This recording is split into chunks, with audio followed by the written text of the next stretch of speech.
Once upon a time, Gail Miller was a little girl wondering if anyone in her family would receive a Christmas gift. That year, Gail did receive a gift, a doll that should have felt familiar. It was the same doll she had received, loved, and as children often do with their favorite toys, worn out the previous year. In this gift, Gail learned a valuable lesson that old things can become new again and that there are always second chances. This story is told in The Christmas Doll, a new children's book written by Jason Wright and based on the life of Gail Miller, owner of the Utah Jazz and our guest on today's podcast. Gail Miller and her late husband, Larry, turned a single Toyota dealership into a billion-dollar management company. She now serves as the owner and chairman of the board of the Larry H. Miller Management Corporation, and she is married to Salt Lake attorney Kim Wilson. This is All In, an LDS Living podcast where we ask the question, what does it really mean to be all in the gospel of Jesus Christ? I'm Morgan Jones, and I am so grateful to be here with Gail Miller today. Gail, thank you for having us. Thank you. It's a pleasure to be here. Well, I always love any chance to talk to you, to read anything that you've written or worked on. I just think that you are an absolute delight. So thank you so much. Thank you. That's a compliment. Well, I think I want to start at kind of an interesting spot, kind of go back to your childhood. I think sometimes people look at someone like you who has, been super successful and they think, oh, she probably has always been wealthy or well taken care of financially. And this year you released a Christmas book along with Jason Wright, where you tell a story from your own childhood. And you talk about how your family was not wealthy. And as a result, your parents gave you the same doll fixed up twice. Right. And I think that the fact that you open up that part of your life is so interesting and helpful to people. But how did growing up without a lot of financial means shape the person that you are? And how has it helped you appreciate what you have? Well, let me give you just a little bit of an insight into how I grew up. My mom and dad were married in 1929 and had 5 children. No, they were married in 28, and then the Great Depression happened in 29, and they had 5 children during the Depression. And I was the 6th. So by the time I came along, things were really tough. Money was scarce. My dad was self-employed for much of that time, hard to make a living. He was a shoemaker, repaired shoes. And they struggled mightily just to feed the children. And when I came along, I knew that we were poor, but they also had an ability to teach us values. So I knew I didn't need things. I just needed to know that I was of worth. And that's what my parents taught me. And so as a result of being poor, I didn't feel that I was missing out on anything. I felt like I learned a lot because I learned how to do with what we had and to appreciate what we had. And I didn't worry a lot about what I didn't have. And it helped that I lived in a neighborhood where everybody was in the same boat. So my friends were pretty much in the same boat. Some had more, some had less. But we played the traditional neighborhood games and got along as a group and had fun at church and didn't need a lot of extras. So my parents, especially my mother, was able to teach me a lot of things to be self-sufficient. She taught me how to sew. I learned how to crochet. I learned how to clean house. I learned how to remake clothes so that I could make something nice out of a hand-me-down. So repurposing a lot of things, and it helped me to be very creative and to look at life as an opportunity and not a detriment. Yeah. How now, having kind of been completely to the other side of that, how does it help you in the way that you approach what you do have now? Well, what's happened to me over the years, and it took us a long time to become what you would call wealthy or to have money to do what we wanted to with. And so our children learned many of the same things I learned, how to make do with what they had. And they weren't, they had to earn what they got and buy their own cars. But the difference between the way I grew up and where I am now is not all that different. You wonder how I can say that when today I could buy pretty much anything I want. The difference is I know what's really of value, and I don't need a lot of things. In fact, when you get to be my age, things become cumbersome, and you have to worry about them and take care of them and wonder what you're going to do with them when you're gone. And so my husband and I are trying to really purge a lot of things. So the values are the same, and I'm the same person. I've remained grounded. I understand what really is important, and it isn't money. It's a whole lot better to have money than to not have money. I agree with that, but I would be just fine without the circumstance I'm in today. I really believe that because I know how to live frugally. I love that so much. Thank you. I have to tell you, so when your book, Courage to Be You, came out, I sent a copy of it to my grandma who lives in North Carolina. She grew up around the same time that you were growing up, and I think some of your experiences were very much the same. And she called me and thanked me for the book, and she said, I feel like I made a new friend. And I think that is so much a credit to the way that you were willing to open up in the book. We talked to Jason Wright on this podcast, and that's one thing that he said. He said the book is what it is because Gail was willing to open her life up to readers. Why did you feel that was important? And what do you hope that people gain from reading that genuine experience from you? Well, I opened up because that's who I am. I don't feel like I have any secrets. I feel like I'm not any different than anyone else. And I think a lot of women go through many of the same things that I've gone through: troubles raising children, health issues, deaths, births, financial struggles.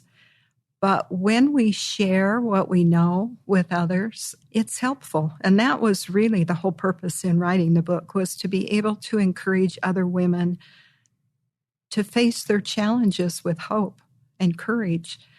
We all have to deal with life. And if we know someone else has gone through something that's been troubling and they made it okay, then we think maybe I'm okay. Yeah. And I would like for everyone out there to believe that they're okay. And no matter what you go through, it's just part of life. And it's nothing to be ashamed of. It's nothing to hide. And I think that's what makes what makes us real. I agree completely. I want to touch on a few of the things that you went through. You mentioned, that you went through many of the same things that probably a lot of people that will listen to this episode went through or are going through. And so starting off, you and your first husband, Larry, were not active when you were newly married. You said for the first 6 to 8 years, and the catalyst for your return to the church was your son asking you, Mommy, where does God live? And you talk about how for a while you attended the church with your kids without your husband. And then gradually he kind of started to come around. And I love something that you say. You said, we weren't treated as lost. We were treated as found. What would you say to someone? I think this is something that we experience a lot in our wards and branches and stakes in the church, is trying to support those who are trying to come back to the church. So what would you say are the most effective ways to do that, to treat people as if they're found rather than lost? Well, I know for me, that was really important because it gave me a place to feel welcome. And that, I think, when you're trying to get back into the church and you feel awkward, you feel like you've been away, you maybe aren't looked at the way the other members are, that maybe you might feel like you haven't been doing all the right things. To be treated as you're found means welcome. We love you. Come in, be part of us. And that's the way I was treated. It was like I'd never left.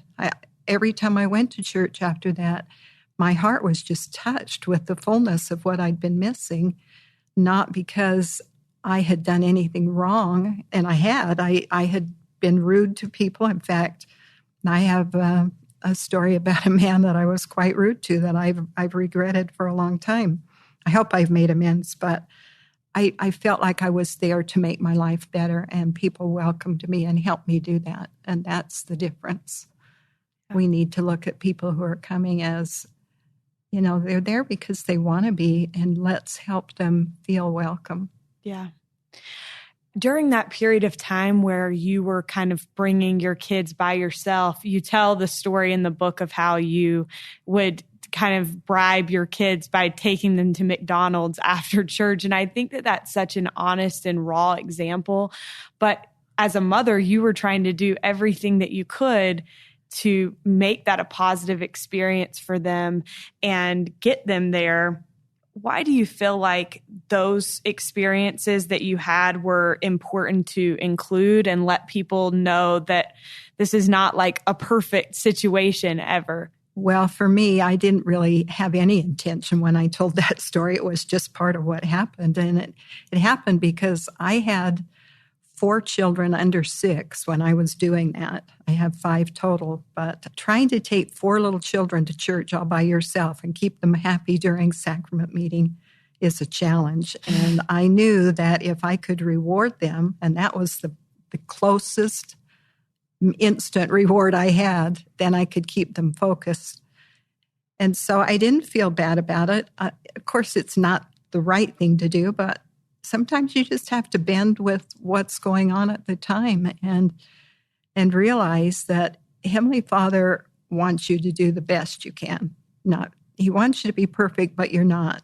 Right. So all you can do is the best you can do. And for me, that was one way that I could help the kids feel good about being there and have something to look forward to and keep them quiet and keep my sanity. So it all came together. And I think acknowledging the fact that I'm not perfect and that I would do something like that kind of gives other women permission to adjust their lives to what they need. Yeah. And I think that's so important for people to realize. I was just having a conversation yesterday with my mom and a friend, and we were talking about how, kind of this idea of spirit of the law versus letter of the law and why we do the things that we do. And I think that example is so beautiful just because you were doing the very best that you could. And that's what Jesus asks of us. Well, I hope it's okay. I'm sure it is. I'm positive. How would you say that our wards and branches can best support people who are in this situation? You talk a lot in your book about the way that Larry was treated as he started to gradually come back into the church. How can people best support someone like your first husband who was very kind of slow in moving and help them feel loved in that process? Well, the first thing that comes to mind is not judging. You don't know a person's circumstances. You don't know why they've been inactive. You don't know whether they're a product of a broken home, a home where the parents have left the church, whether they've had something happen to them. And so to treat people as if they are a child of God and start there helps to reactivate them, because then they feel like they do belong. And in our case, it was just consistent friendship. It wasn't saying you should do this or let me show you how. It was, let me be your friend. Let me help you meet other members. Let me help you enjoy being here. And that's really what won him over, was the friendships that he developed with the elders quorum president, the home teachers, the bishop, who were genuinely interested in him, not just because he was a statistic. Yeah. And I think it's important to note for those listening, at that point in your life, it wasn't like, this is Larry H. Miller, let's be his friend for that reason. Right. He was just a regular He was a nobody. Yeah. You explicitly state in the book that you didn't want your book to be full of heavy-handed advice or trite invitations. But then you write something that I think is really interesting. You said, however, on the topic of faith, an invitation is exactly what I feel inspired to put on paper. And so I think it's interesting. You go into writing this book and it's like, I don't want to preach to people, but then you felt like this invitation was what you were supposed to extend. Why did you feel that you were supposed to do that, Gail? And why is that invitation important to you? I don't actually remember the thought process when I said that, but I can tell you where I would come from today. And that is that sometimes people need a little nudge. They know that what you have is important. They know that what you have is good and they'd like it, but they don't have the courage to step forward and say, let me be part of this. But if you say to them, why don't you try this out? Or why don't you just look at what we have or have a little faith that this might work for you? It may give them that little bit extra that will give them the courage to say, maybe I should. If they think I'm okay for that, then maybe I should. Yeah. And I just think that asking someone instead of hoping makes a difference. Interesting. I love that thought. You use the word courage a couple times in that answer. And I love the title of the book, Courage to Be You. And I wondered for you, Gail, I imagine that there have probably been a lot of times in your life where you had to muster up courage to do things that were maybe out of your comfort zone. Could you give us an example or two of times where you had to use courage? I'll tell you one that might surprise you, and that's in being a mother. Because I can remember the hard years when all the kids were little and my husband was working all the time and I didn't have a large group of friends. We were living out of state. And I remember thinking one day, if someone would just tell me how to do this, just tell me what I should do here and what I should do here. But there wasn't anybody to tell me. My mother wasn't close. I could have called her, but that was when I realized I have to do this. This is something I have to put my whole heart and energy into and have the courage to do, whether I make a mistake or not. So I think that's the way I've looked at things all along, that everything I've had to do is just a matter of doing it. And if you fail, you fail. If you are successful, you're successful. But either way, you learn something. And for every experience you have, you get stronger. And I look at things that have been trials in my life. I wouldn't trade one of them. And there have been a lot of them, but I wouldn't give any of them away because I'm a better person for everything that I've been through.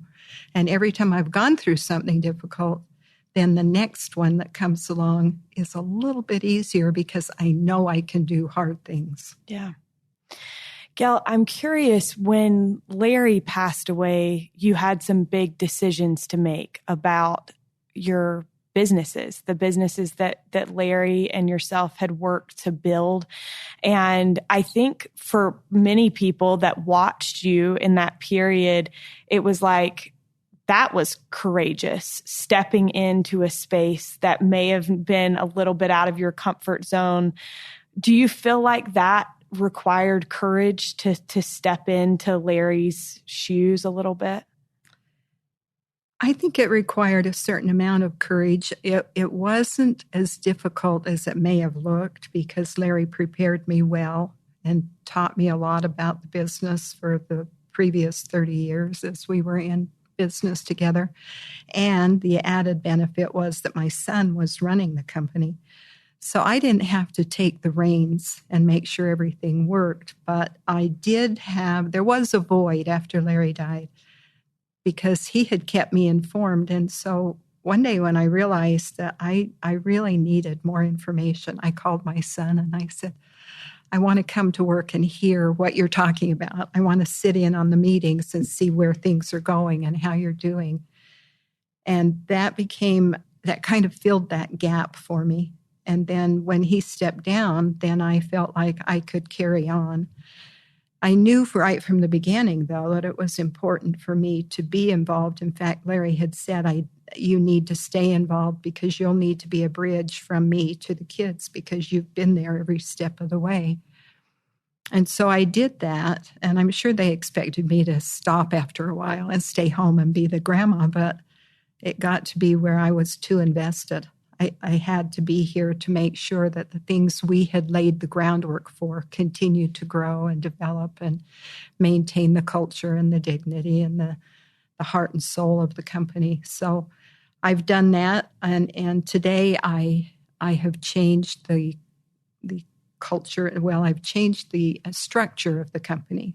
We were an entrepreneurship run by a management group, but now we are a corporate group with a board of directors. So that was a big change. So I've done some things that have been pretty bold, and they've worked out, and hopefully they'll continue to work out.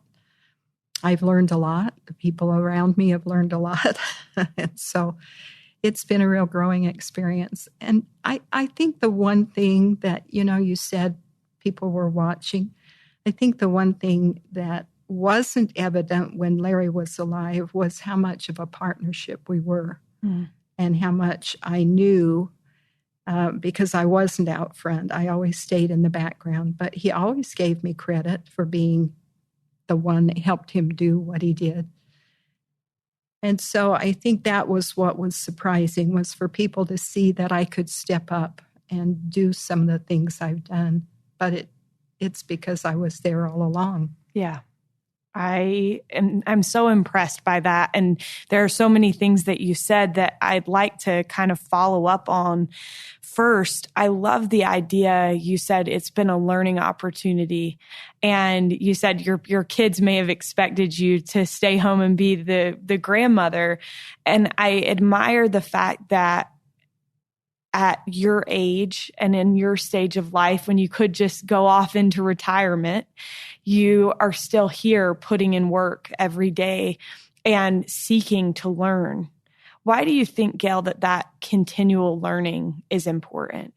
I think we all need to keep learning, and there is so much to learn. We can never do that justice. But I think it's important for me as the matriarch of this family to have my grandchildren see that women can do what I do and that we are a family business, and I want them to learn enough about it that they can work in it and be successful and maybe even carry it on at a certain time when I'm gone and when my children are gone. I hope that they will be interested enough to do that and be able to see that it is possible and not be afraid of it. And we have a lot of grandchildren and a lot of very capable grandchildren. So I think that will happen. But learning is something that, in reality, that's the only thing you can take with you is what you know. Exactly. And so it's important to keep learning all your life. It doesn't matter what it is. Just keep that knowledge fountain open. Yeah. Another thing that you touched on is kind of culture of the company. I didn't grow up in Utah, but I have since moving here, I've lived here for about 10 years off and on a little bit. And the thing that I've admired is your dedication to making an impact, a positive impact on the communities here in Utah. And through different companies and different means, different parts of the Larry H. Miller Group, but one that everybody, regardless of where they live, will be aware of is the Utah Jazz. Right. And one thing that has impressed me a ton as someone that came in from out of state is seeing how, and I'm a huge sports fan, but seeing how the Utah Jazz, even as a basketball team, seeks to bring in people that have a certain set of values. And I think that sets the Jazz apart a little bit. I'm a fan of different sports teams, and that's the thing that I've admired so much about the Jazz is they're guys that you want to root for.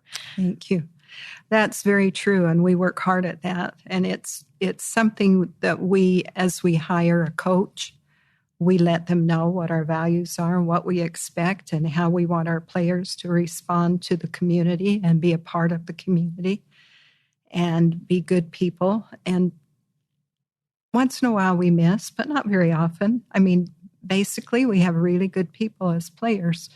Now, they are very competitive, and that is a challenge in its own right. I don't mind competitiveness. I think they have to have egos to do what they do. They have to be competitive. They have to be strong, and many times they're outspoken. But if we can create the culture that they know they have to work within, it's good for us, it's good for them. And I honestly believe that as they come here, they really don't know what to expect. But once they get here, they like the culture. They like the way it's easy to live here. They like the way the fans respond to them. They like what we have to offer.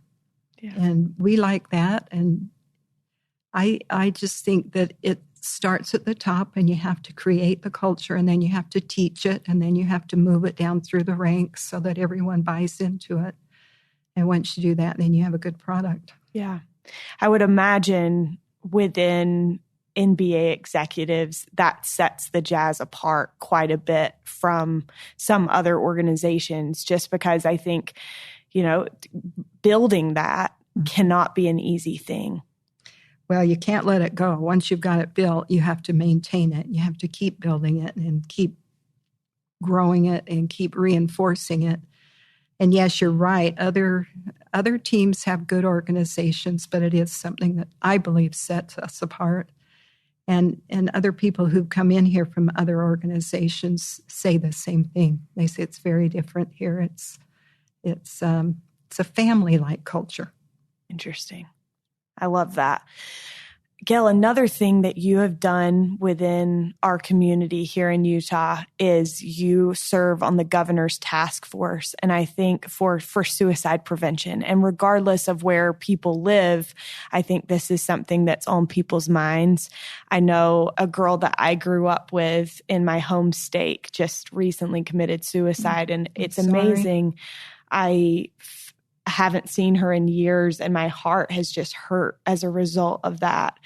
Why, Gail, do you think it's so vital for us to be involved and seek to help people better understand how they can be there to support those who are suffering many times without vocalizing it, in an effort to prevent suicide? Well, I think we have to vocalize it. We have to ask how they're doing. I think we have to be aware of people around us and stay in touch with them and not have superficial relationships behind the screen of a phone or a computer. We have to have that personal touch. And I have a saying that I was taught as a youngster, that I don't care how much you know until I know how much you care. And the caring is the part that makes the difference. And you don't have to be best friends with everyone, but if you just care, a smile, a hug, a touch, a compliment, oftentimes, in fact, I have an incident in my own family where one of my family members, and I won't say how far out, was ready to commit suicide and said, I'm going to go home and do it, but I'm going to call this friend first. If he answers, then I won't do it. And that's how close it is. One phone call. And luckily, that person answered, and that stopped him from committing suicide that night. And so I know that it's important for us to care and to be there for each other and to be aware and to love. You can show love in a lot of ways. I feel like I have a natural affinity for people, and I don't have any trouble putting my arm around anybody and saying, you look nice, or thank you for being there, or I like what you do. And just little things like that can make a difference. And you never know when they're going to. Yeah. I think even for me, there were a few weeks before this took place, I had the thought I should reach out, and I didn't. And I think that's what we leave in our wake. And I often think about the council, I believe it was President Monson that talked about, acting on promptings that we receive the first time. Mm-hmm. And I think, if we do that, if we get in the habit of living our lives in that way, then we don't have to live with regret or thinking, what if I had done this? What difference would that have made? That's true. But I think even before that, you have to recognize that you do get promptings. I remember a time when I said to a friend, you live so spiritually. You live by the Spirit every day. I never get those promptings. And she said to me, yes, you do. You're just not hearing them. And I thought, I better start listening. And it's true. I think we all get them if we allow that voice to permeate our consciousness. Yeah. And listen, because it could be just a thought. Sometimes we expect it to be a bolt of lightning, and it could just be a fleeting thought. Somebody's name comes into our mind, or we think about somebody we haven't seen for a long time. And so I think we have to get to the point where we trust that we're having inspiration or some kind of a nudge that we should act on, and then act on it and don't put it off. Yeah. I want to touch on a couple more things that you say in the book, Gail, as we wrap up. Referring to the church, you said it gives us opportunities to teach, to speak, to learn, to share, to serve, and to love. It gives us everything we need to live life fully if we avail ourselves of it. I love this. I have been thinking a lot lately about how, and I think it's the result of many people close to me kind of walking away from the church or stepping away from the church. And I've thought a lot about, what does my membership in the church mean to me? What has it meant in my life? How has it changed me? And I wonder for you, Gail, how has your membership in the church impacted your life? How has it changed your life and blessed your life? Well, that's a big question. It's definitely made me who I am. Everything I am today is related to the church, to my mother teaching me, to my learning on my own, to my teaching my children, to having the support for everything I need to do in life. And then realizing that Heavenly Father is right there too, so that it's all one combination of things. I think that in saying all of this, to speak, teach, learn, share, serve, and love, I know in my life I've had the opportunity through the church to do all of those things, and every single one has made me a better person. And it's not to say that I wouldn't have them if I weren't a member of the church, but it just makes it easier because that's the way we live. That's what we're all about. And sharing who we are with the world can make a difference. I know as the Relief Society president, I had the opportunity to serve in a lot of ways I never would have otherwise. And until I did that, I didn't understand how closely service and love were connected. But when you serve somebody, you really do learn to love them. And you learn to love them because you get close to them and you understand their needs and their hurts and their wants and their accomplishments and their personality. And service is a gift. It's really a gift that Heavenly Father gives us. And I would admonish everyone to take advantage of every service they can do, because it enriches you far more than it enriches the person you serve. And learning to love like that is a much deeper love than you experience any other way. So I'm grateful for the things the church has offered me. It's made me a richer person in a lot of ways. It's helped me understand life. It's helped me know that my trials are not that bad, that other people have things they have to deal with. And I know I'd rather have mine than anybody else's, and that I can handle mine. And so the church gives me strength, and it gives me hope, and it's just a good way to live. Yeah. Gail, I want to touch on one thing that you just said. You said it's made my life richer in a lot of ways. In your mind, what is the difference between rich and wealth? Rich is an expansion of your soul. Wealth is what you have as a result of things you've done. But to be rich means that you have qualities, you have experiences, you have an expanded heart. You see life in a different way. You see it as a fullness. To me, that's rich. That's beautiful. Thank you. Another thing that you wrote in the book, you said, that's the key, taking advantage of it all, but not falling into the trap that you have to do it all at once. I think sometimes that can be the tricky thing with the gospel.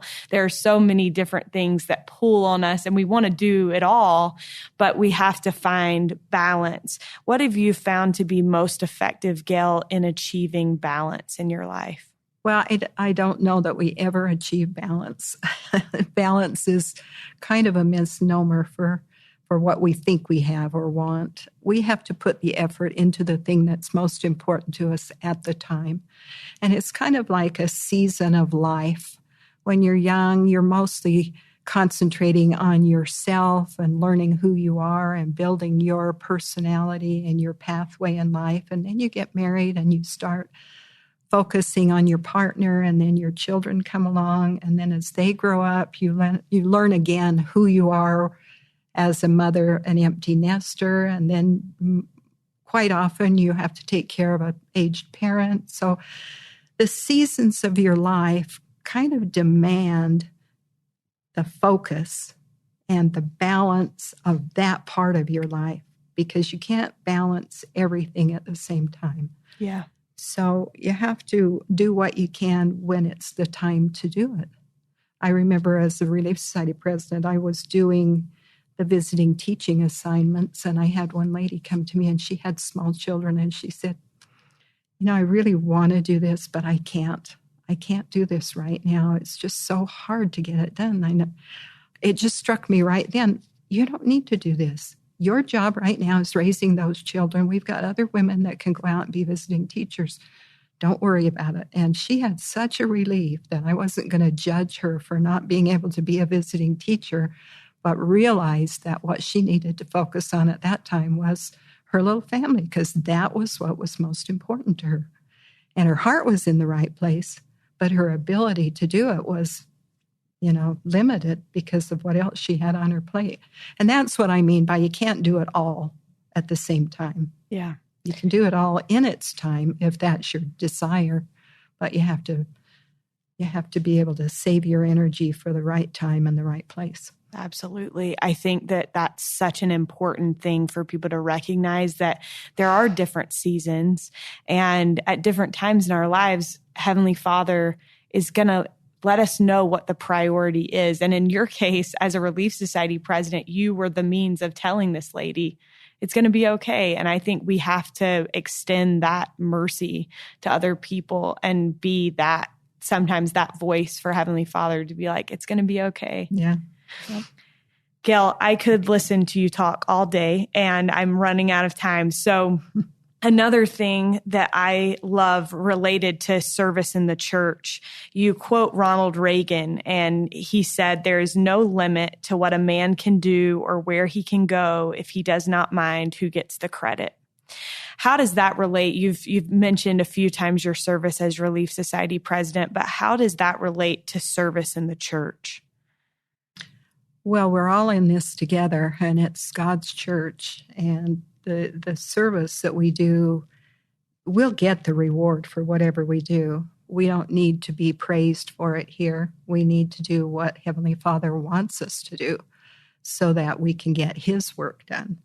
And if we don't need to be puffed up, if we don't need the credit for bringing someone in or taking care of a child or whatever we're asked to do, it's not really for us, it's for Heavenly Father, and He's going to bless us, and we'll get our reward in time. So I think that's where it's at for me, is making sure that I'm doing the right thing at the right time in the right way that Heavenly Father would ask me to do. And I think the goal is to be good, and that's reward enough. Yeah. Another thing that I wanted to mention last time I interviewed you for the Deseret News, you made an interesting statement. You were talking about how everything hinges on your relationship with your spouse, and that from there, that's kind of how our lives build out.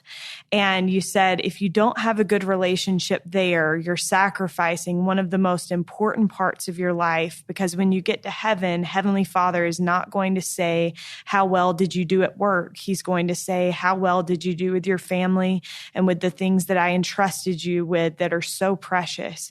And then in your book, you talk a lot about your relationship with Larry and how sometimes that balance may not have been there as much. But how do you feel that what you've done with your family has required work, like a conscious effort on your part? Well, families are a lot of work. There's no getting around that. They just are a lot of work. But I have tried very hard to be a good mother, and I've not been totally successful. If my kids, I hope they don't remember any of the bad times, but I'm sure there were some. But I did the best I knew how to do at the time. I wish I could have done better, but I think we always have an opportunity to do better. And even in my role today with my children all grown and families of their own, I try to have an influence, at least through talking with them, through loving them, through showing them that I care. And then I do things like I try to take each of my grandchildren to lunch throughout the year. And I have 45 grandchildren. So wow. I try to rotate through them so that I at least have a touch point one-on-one with them. And then we have a family home evening once a month so that we invite them all there. We have a family council, a family assembly. We do a family vacation. So family is really important to me because I do believe that when we get to the other side, that's where we want to be, is with our family. Yeah. I don't want to be the head of some big company. I want to be the head of a family.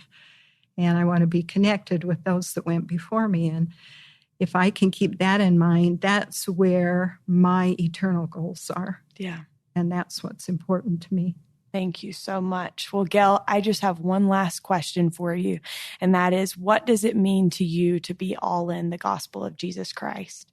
Well, that's a really important question, because being all in means that it's not part-time. It has to be a way of life, and you can't pretend to be something one day and then do something different the next day. So I try to live my life as if I were going to die tomorrow, and that the last thing I did was as worthwhile as the thing I did 5 years ago or 10 years ago, and do it with an eye toward an eternal goal.